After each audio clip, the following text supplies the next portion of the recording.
All right, shalom, shalom. First and foremost, giving no honor, no glory, no praise is due to Yahweh, Bahashem, Yahweh Shai, Bahashem, Hakadash. Double house of great millstone, elder apostle with teacher of will.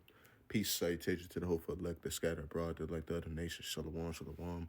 And the shalom to Sir Akim that's out there making a body, a living sacrifice, going out there in the highways, byways, and hedges, proclaiming his truth and teaching 100% truth. Keep doing so to those may be. Shalom, shalom. And the shalom to the Sir Akwathium that's out there representing husbands, spin a pillow of rest. Keep doing so to those who may be. Shalom, shalom.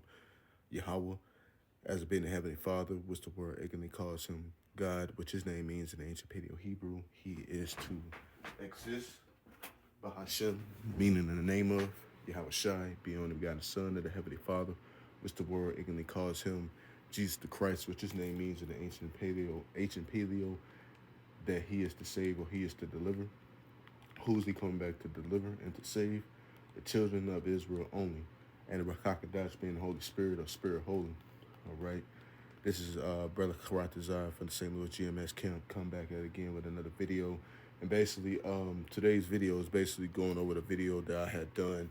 And basically, I'm just laying back off it, going into more in depth, breakdown of Isaiah 27 and verse 1, just to, sharpen it up and make it more edifying and things of this sort. Basically going into, because I had went into 2025, the year of the snake, you know, but and how 2024 was the year of the dragon, because this devil was once once a snake, a serpent or a snake, now he's a full blown dragon, but the reason why I'm going into this so it can be edifying and for it to make sense, for those that never heard this breakdown of Isaiah 27, because people might read this and be like, oh, this is, so the Lord is going to take down Leviathan, even though Job 40, he's showing Leviathan to be this great beast and he has him under his control, but we're going to go into it and get some further in-depth understanding of what Isaiah 27 and verse 1 is going into, and basically, make this make sense, but Lord's willing, this is edifying. So without further ado, we can go ahead and get some scriptures, going to the book of Isaiah 27 and verse 1, all right? And the reason it says, in that day, Yahweh with his sword and great strong wind shall punish Leviathan, the piercing serpent, even Leviathan, that crooked serpent, and he shall slay the dragon that is in the sea. Right. Now, contrary belief, people might take this and be like, see, the Lord is going to destroy Leviathan, the actual beast Leviathan, which that is not true. This is actually talking about a nation of people, and that nation of people is speaking about you Edomites, all right? Because what it talks about Leviathan is basically talking about how vast you are, how how you encompass, the whole earth, because you devils have you devils have conquered, rape, rob, and pillage, especially the Israelites, but the whole world, you go around the whole world, that's basically why you are likened unto Leviathan, and you devils boast and your a compass around the earth, how large and how powerful you are, because you got these weapons of mass destruction and things of that sort, you know. But this is talking about you Edomites, because you devils, are that piercing serpent, which goes into, the MOTB, that not to mention the CVID, jab, that's how you that piercing serpent, and you in your philosophies and all that stuff, because you have influence, you have influence across the four winds of this planet, you know, and that's why it says out and a great and strong sword shall punish Leviathan, meaning the Lord is going to destroy, you Edomites' foundation, your lifestyle, and ultimately this country, America, as well, because America, once again, has influence across the four winds of this planet, all right? And it says even Leviathan, that crooked serpent, right? Now, we go into the scriptures, all right? Go into the book of Revelation, 12 and verse 9. All right. This is Revelation 12 and verse 9. All right. And it says, and the great dragon was cast out, that old serpent called the devil and Satan, which deceiveth the whole world.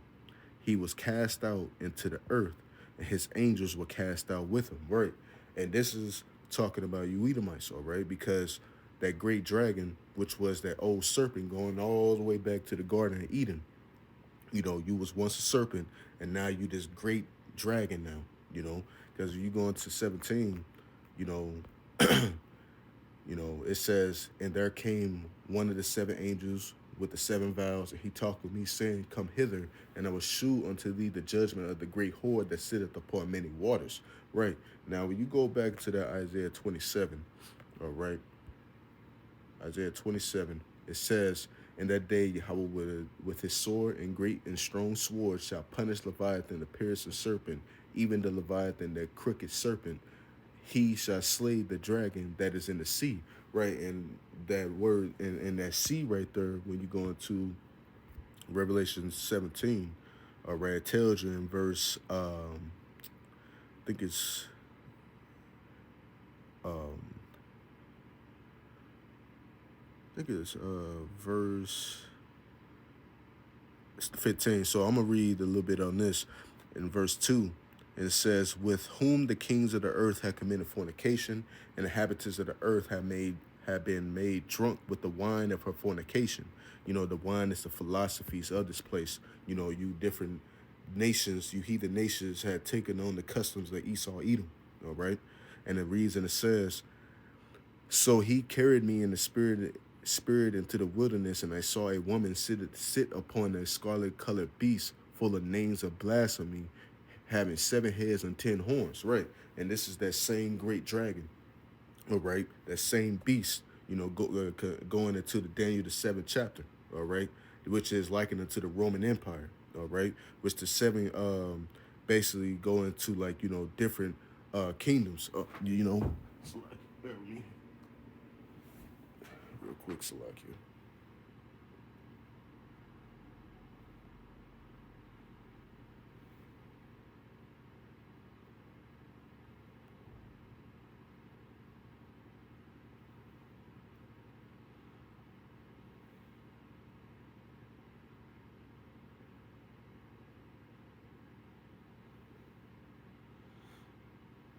Right. And then when you look at the 7 heads, the 7 heads is basically 7 kingdoms. Like for example, is Germania Major, Germania Minor, Italy, Greece, France, Spain, and Britain. You know, and that's basically represents the scarlet colored beast. Basically represents the NATO and the EU. That's what that's going into. All right, and the 10 horns represented. Is basically the European Economic Community, and those are basically comprised of Belgium, Denmark, France, Italy, Luxembourg, Netherlands, Greece, Spain, and Portugal, England and Ireland, and West Germany. Same as the 10 toes, spoken of Daniel, the 2nd chapter. All right.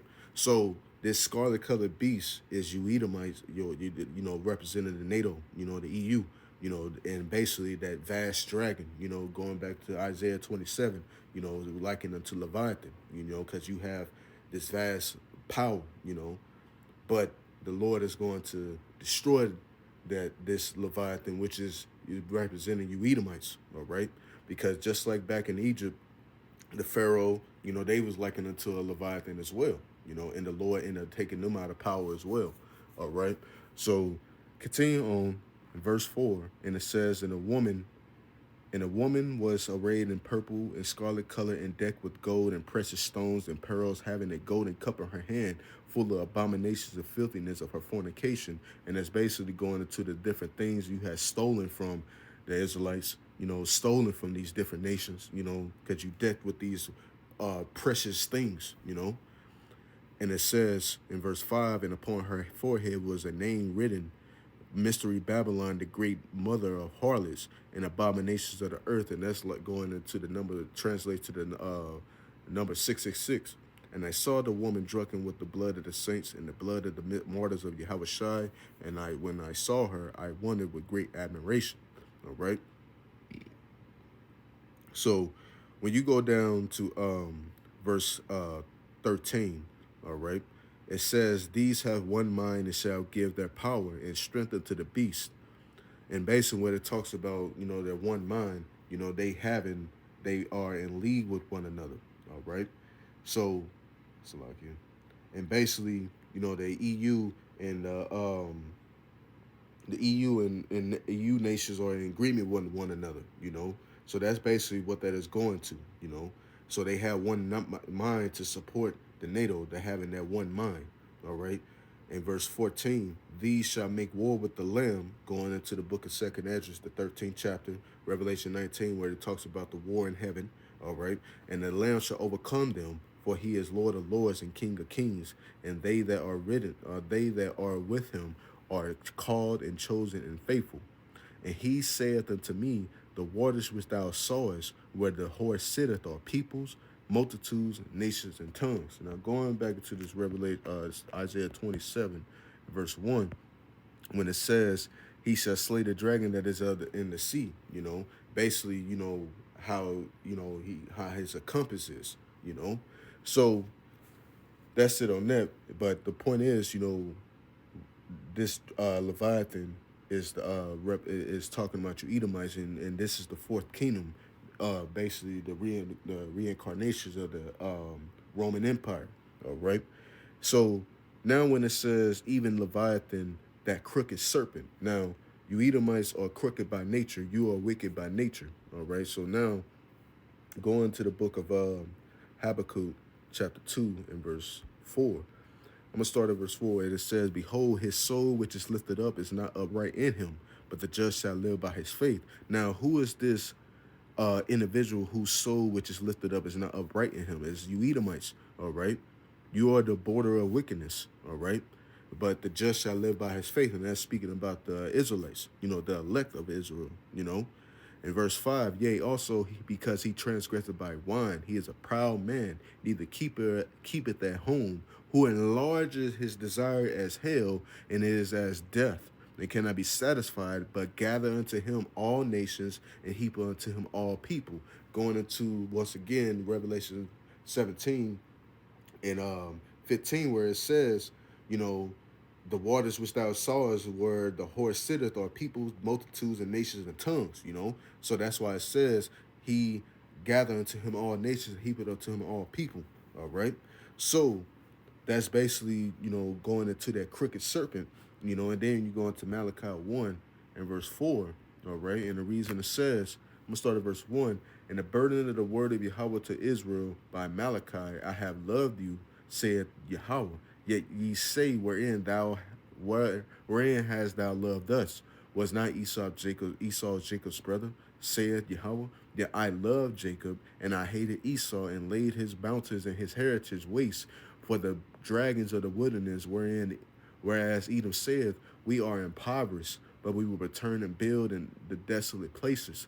Thus saith the Lord of hosts, they shall build, but I will throw down. They shall call them the border of wickedness, and the people against whom Yahweh had indignation forever." All right. So once again, you Edomites are crooked by nature. That's why it says that crooked serpent, going back to the Isaiah 27. All right. Isaiah 27, it says, in Leviathan, that crooked serpent. All right.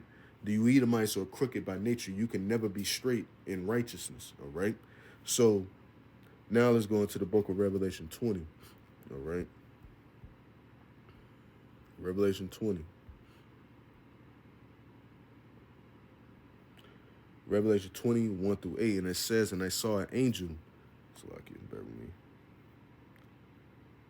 "And I saw an angel come down from heaven, having the key of the bottomless pit, and a great chain in his hand." All right, and that's we're talking about Septimius Severus, which his name means cutter, and then 7, Salakia. But that great chain is basically likened to you Edomites being in slavery, all right, under the Israelites. When you had the Moors over there in England, All right. Yes, Jake was ruling over there in England. All right. Before the Renaissance period. All right.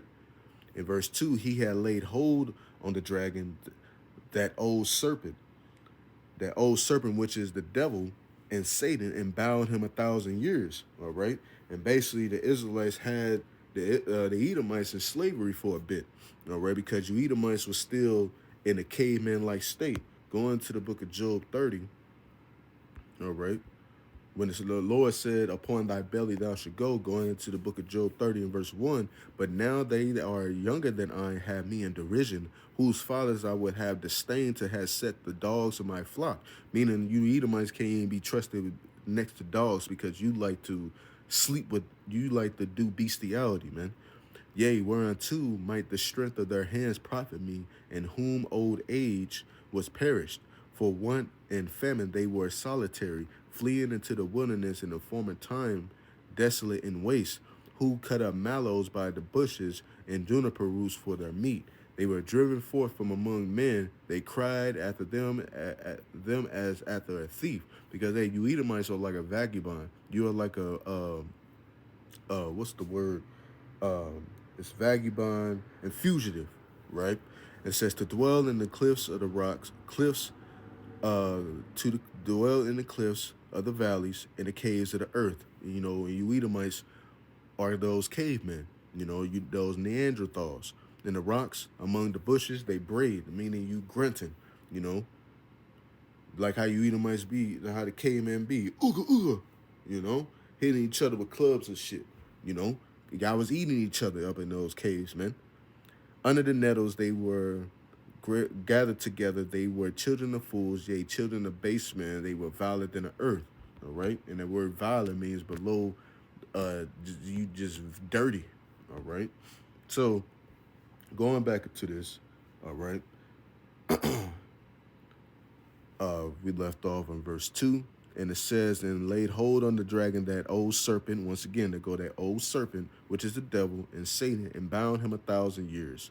All right. And he cast him, it's like you, and he cast him into the bottomless pit and shut him up and set a seal upon him that he should deceive the nations no more till the 1,000 years be fulfilled. And after that, he must be loose a little season. All right. And basically, the bottomless pit is talking about Europe. All right. For the lack of resources. All right. And basically, shut him up and seal him up that he shall deceive the nations no more till the 1,000 years be fulfilled. You know, and he must be loose for a little season. You know, basically that little season is basically you Edomites coming back into power around the 1400s, the Renaissance period. All right. Verse 4, and I saw the thrones that sat upon them, and judgment was given unto them. And I saw the souls of them that were beheaded for the witness of Yahushua and for the word of Yahweh, and which had not worshipped the beast, neither his image, neither had received his mark upon their foreheads or in their hands. And they live and reign with Hamashiach Yahushua 1,000 years. But what this is going into, you know, that mark, which goes back to the Greek word charagma, basically that chip. All right.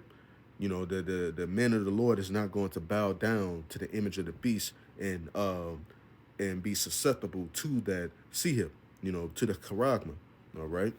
So and when it says, you know,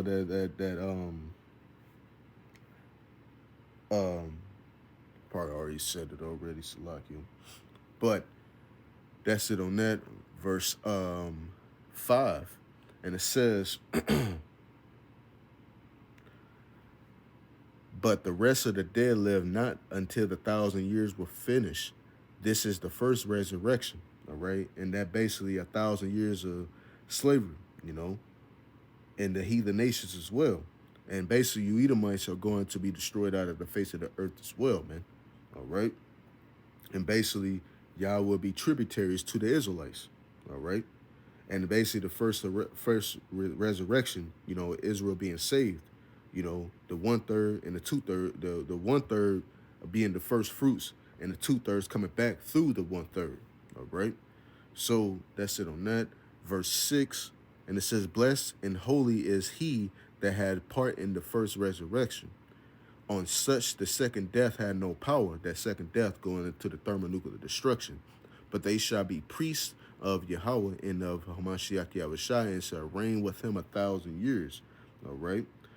And verse 7, and when the 1,000 years are expired, all right, when 1,000 years are expired, Satan shall be loosed out of his prison. Basically, you Edomites coming back into power around the Renaissance period, all right, and shall go out and deceive the nations which are in the four corners of the earth. And right, that's basically you being the devil, as the scriptures talk about, you having influence and, deceiving all the nations, all right?